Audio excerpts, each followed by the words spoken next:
第5集，江湖门派屡遭灭门，距离温泉宫不到100里远，2匹马车互攀绞成，一辆看似奢华，且是队伍浩荡而去，另外一辆则从小道绕行，即便是黑风息快马加鞭，恐怕也将要落后于人。此时任如松带着儿子已在温泉宫门口恭候雍王，风举笃定二哥根本不在房间，结果推门发现他竟躺在床上，面露病态，看起来极其虚弱。随行吴太医为黑风息诊脉，确定他脉象虚弱，体内寒气颇盛，应是多日操劳导致旧疾复发。雍王闻言动怒质问，黑风息为此坦诚相告，表示自己并未一直待在温泉宫，偶尔外出是为去安于山吊唁母后。黑风息本名为风兰息，其生母乃是东朝以歌公主，后来葬在附近的安于山，久而久之便有了这温泉行宫。之所以会故意隐瞒外出事情，一为避免勾起父王的伤心事，二是唯恐引起朝堂民间或有杂语。雍王自知愧对先王后，又念及儿子一片孝心，索性不再追究。眼看着过些时日将要秋猎，雍王命令黑风息收拾东西随他回雍京。此事过后，任家兄弟感慨少主每次都能化险为夷，看来是有神力相助。可任如松却极其谨慎，当他得知前段时间黑风息与白风息共处许久，便交代钟离等人务必多加留意。其实任如松作为风兰息的师傅，亦是对他了如指掌，包括他为何在人前示弱，以及藏锋敛锐的原因。事实上，黑风息与雍王之间并无多少父子情谊，包括他在温泉宫内，能够明显察觉到雍王的眼神似乎很失望。倘若黑风息今日不在宫内，世子的位置定会落到老三风举手里，这也是雍王最希望看到的结果。但是黑风息不会轻易让位，否则他多年隐忍功亏一篑。任如松在旁暗示3日后会有凤家嫡女参与其中，而此女凤七吴乃是当家家主，同时担任史部尚书一职，如今已到成婚年纪，凤家的几位长老都有催促之意。任如松自然希望黑风息能够迎娶凤七吴，那便能得到凤家的支持。黑风息明白任如松的意思，只不过要明面与凤家联姻，恐怕会引来风举和百里氏的敌意，至于如何合作，他会想出办法。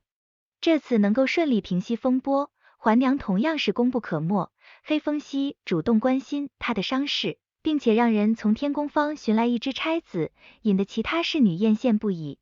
侍女们知道黑风息从来不在意这些女儿嫁的玩意儿，能够亲手赠予此物，足以说明了重视。这番话听得环娘心里倍感甜蜜。雍王命人送来秋猎文本，待黑风息看过之后，发现所谓秋猎不过是一次选序大考，看来这位凤家家主的面子确实不小，居然能让雍王亲自修改规则，由原来猎场分为3个入口，代表3位殿下可亲自带领亲兵10人，且看他们如何分庭而治。断魂门突然袭击落雁门，导致全门上下57口人，最终仅有3人死里逃生。天霜门要为落雁门主持正义，师傅白建德通知白风息集结门中弟子下山，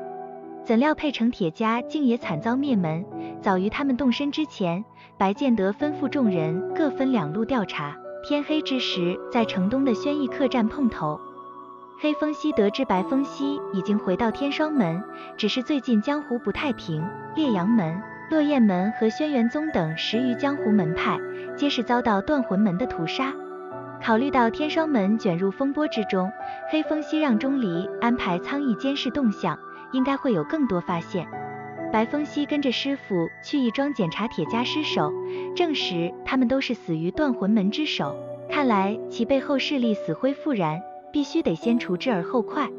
这天夜里，白风息通过目前所掌握的线索，分析断魂门的真正目的。他的想法与黑风息不谋而合，震惊断魂门居然是想要造出一支强兵，下一个目标极有可能就是冀州马家。意识到事情的严重性，黑风息立马通知钟离，让苍翼给白风息送信，同时命令冀州分舵人马赶去支援。转眼之间便到了秋猎当天，大殿下和3殿下意气风发，反倒是黑风息依旧可见病态，默默坐在茶炉旁，气定神闲地品茗看书。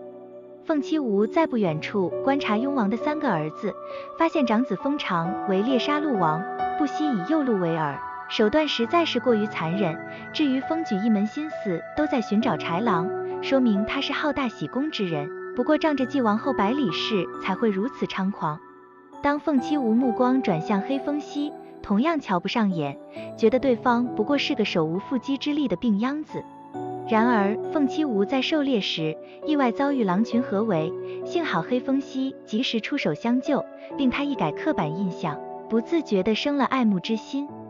正因黑风息真实状态并非表面那般羸弱，从而引起凤七梧的兴趣，并且愿意为他保守秘密。随着赛猎进入尾声，雍王当场宣布夺魁者可得先祖留下的彩云剑，封长分了些猎物给二弟，最终得分20，至于封举则连获麋鹿、豺狼各2只，总分30。如此看来，黑风息身边不见任何猎物，暂且不计入分数。正当雍王准备将彩云剑赏赐给老三，没想到凤七梧突然要求讨个彩头，而他分数居然要比封举高出10分，总分为40，可谓是巾帼不让须眉。